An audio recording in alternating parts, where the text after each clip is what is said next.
محتشم ذی وقار حاضرین و سامعین، جیسا کہ آپ احباب کو یہ معلوم ہے، آج یوم عرفہ ہے، 9 ذی الحج شریف ہے۔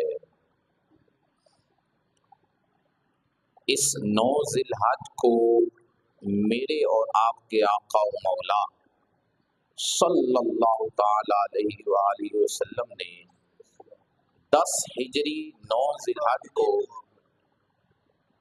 آپ نے جو حج ادا فرمایا، اور حاجیوں کو، اور حاجی بھی دیکھیں مصطفیٰ کی جو مقتدی ہیں، کائنات میں نبیوں کے بعد ان حاجیوں جیسا کوئی نہیں، مصطفیٰ کے صحابہ، ان کو رسول اللہ صلی اللہ علیہ وسلم نے بالخصوص اور پوری امت اور انسانیت کو بالعموم جو خطبہ ارشاد فرمایا، جو آپ نے واعظ فرمایا، جو آپ نے حج کا، دین کا، اسلام کا اور اللہ رب العزت کا عطا کردہ پیغام امت کو سنایا، ان میں سے چند ایک نکات میں آپ کے گوش گزار کرنا چاہوں گا۔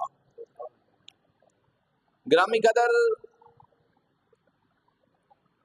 9 ذی الحج 10 ہجری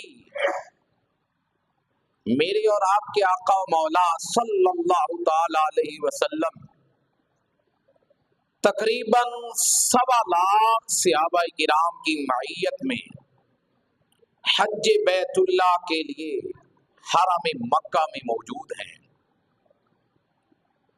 اور 9 ذی الحج یوم عرفہ میدان عرفات میں وقوف کا دن ہے، جو سعودی عرب والے جو حجاج کرام کل وہ دن اور یہ سعادتیں حاصل کر چکے ہیں۔ اس دن میدان عرفات میں یعنی 9 ذی الحج یوم عرفہ کو یہ آیہ کریمہ نازل ہوئی جو میں نے خطبہ میں تلاوت کی، سورۃ المائدہ کی آیت کا حصہ ہے۔ اللہ رب العزت نے محبوب علیہ الصلوۃ والسلام کی طرف جبرائیل کو روانہ کرتے ہوئے یہ آیہ کریمہ دے کر ارشاد فرمایا کہ اے جبرائیل، میرے محبوب کو یہ قرآنی پیغام سنا دو کہ محبوب، وہ دین کا سلسلہ جو ہم نے حضرت آدم سے شروع کیا تھا، وہ دین کا پیغام، دعوت توحید، دعوت رسالت، دعوت اللہ کا جو سلسلہ آدم علیہ نبینا علیہ الصلوۃ والسلام سے شروع ہوا تھا، محبوب تسلسل جاری رہا، انبیاء کرام علیہ السلام پیغام دیتے رہے، دین کی دعوت دیتے رہے، یہاں تک کہ محبوب اب آپ کا نمبر اور آپ کی باری ہے اور آپ آخری ہے۔ اور یہ آیہ کریمہ حضور کی ختم نبوت پہ بھی دلالت کرتی ہے کہ حضور آخری نبی، یہ آیہ کریمہ کہ اللہ تعالیٰ نے محبوب علیہ الصلوۃ والسلام کو یہ ارشاد فرمایا کہ محبوب الیوم، آج کا تو جو دن ہے محبوب، اکملت لکم دینکم، محبوب وہ دین جو آدم سے ہم نے شروع کیا تھا وہ آج آپ پہ ہم نے مکمل کر دیا ہے۔ وَأَتْمَمْتُ عَلَيْكُمْ نِعْمَتِي، نعمتوں کا سلسلہ جو ہمارا شروع ہوا تھا نبوت کا، یعنی وہ محبوب آپ پہ ہم نے مکمل کر دیا، نبوت والی نعمت آپ پہ مکمل ہو گئی، اختتام پذیر ہو گئی، اور آپ کو ہم نے خاتم النبیین بنا دیا۔ وَرَضِيتُ لَكُمُ الْإِسْلَامَ دِينًا، محبوب آپ کے دین کا نام ہم نے اسلام رکھ دیا ہے۔ یہ آیہ کریمہ 9 ذی الحج 10 ہجری میدان عرفات میں جماعت صحابہ کے ہجوم میں اللہ رب العزت نے جبرائیل کے ذریعے مصطفیٰ پہ نازل فرمائی، اور حضرت عبداللہ ابن عباس رضی اللہ تعالی عنہما آپ سے ایک یہودی کی ملاقات ہوئی. وہ یہودی جب یہ آیا کریمہ اس نے سنی کہ آج دین مکمل ہوا، یعنی عرفہ کے دن، وہ کہنے لگا ابن عباس اگر یہ آیا کریمہ ہماری کتاب تورات میں ہوتی یا یہ آیا کریمہ یہود پہ نازل ہوتی، ہم اس دن کے جس دن اللہ نے دین مکمل کیا اور تمام نبوت کی نعمت کو اختتام پذیر کیا، ان کی تکمیل کی، یہ اگر یہود پہ نازل ہوتی ہم اس دن کو بطور عید مناتے، ہم اس دن عید کرتے. تو حضرت عبداللہ بن عباس رضی اللہ تعالی عنہما نے فرمایا کہ اے یہودی تو ایک عید کی بات کرتا ہے، انہا نازلت عیدین، جس دن یہ آیا کریمہ نازل ہوئی تھی اللہ نے ہمیں 2 عیدیں عطا فرمائی تھی. وہ 2 عیدیں کون سی؟ فرمایا یوم جمعۃ و یوم عرفہ. حضرت عبداللہ ابن عباس فرماتے ہیں ایک دن تو جمعے کا دن، یہ بھی مسلمانوں کے عید کا دن، اور عرفہ کا دن 9 ذی الحج یہ بھی مسلمانوں کے لیے عید کا دن ہوا کرتا ہے. فرمایا ہماری تو 2 عیدیں تھی، تو ایک عید کی بات کرتا ہے. رسول اللہ صلی اللہ علیہ وسلم 1.25 لاکھ صحابہ کے اتباع میں میدان عرفات میں موجود ہے. کل بھی آپ نے امام کعبہ کا یا امام حج کا آپ نے خطبہ سنا. رسول اللہ صلی اللہ علیہ وسلم کی یہ سنت طیبہ کا عملی جامہ تھا جو امام حجاج نے خطبہ دیا، چونکہ رسول اللہ صلی اللہ علیہ وسلم نے خطبہ ارشاد فرمایا تھا. اور رسول اللہ صلی اللہ علیہ وسلم، یہ صحیح بخاری میں حضور علیہ الصلوۃ والسلام کا یہ خطبہ حجۃ الوداع اور دیگر کتب حدیث میں موجود ہے. آپ نے خطبہ ارشاد فرمانے لگے تو سب سے پہلے کیا ارشاد فرمایا؟ فحمد اللہ واثنا علیہ، اللہ کی حمد و ثنا بیان کی، اللہ کی تعریف و توصیف بیان کی، اور توصیف و تعریف خدا بندی بیان کرنے کے بعد حضور علیہ الصلوۃ والسلام نے فرمایا ایھا الناس اسمعوا قولی لعلی لا ادری لا القاکم بعد یومی ھذا فی ھذا الموقف. حضور علیہ الصلوۃ والسلام نے فرمایا میرے صحابہ میری باتیں غور سے سننا. وہ صحابہ جب حضور کا خطاب سنتے تو اس طرح بیٹھا کرتے تھے، ان کے سروں پہ سیر یار لکھتے ہیں اگر پرندے بھی آ کے بیٹھ جاتے انہیں بھی محسوس نہ ہوتا تھا یہ انسان بیٹھے ہیں یا ویسے کوئی چیز پڑی ہے. اتنی توجہ اور انہماک کے ساتھ حضور کا خطبہ اور حضور کے ارشادات سنتے، اور اتنی توجہ سے پہلے سنتے ہیں صحابہ، اور حضور نے مزید فرمایا اسمعوا قولی، توجہ سے سننا. اب یہ رسول اللہ صلی اللہ علیہ وسلم کا ارشاد کے توجہ سے سننا، یہ صحابہ کے جو دلوں کے کشکول تھے، جو باتیں دلوں نے لینی تھی، مزید نکھر گئے، مزید متوجہ ہو گئے. کہا رسول اللہ آج کوئی اہم باتیں ہمیں ارشاد فرمانے لگے ہیں.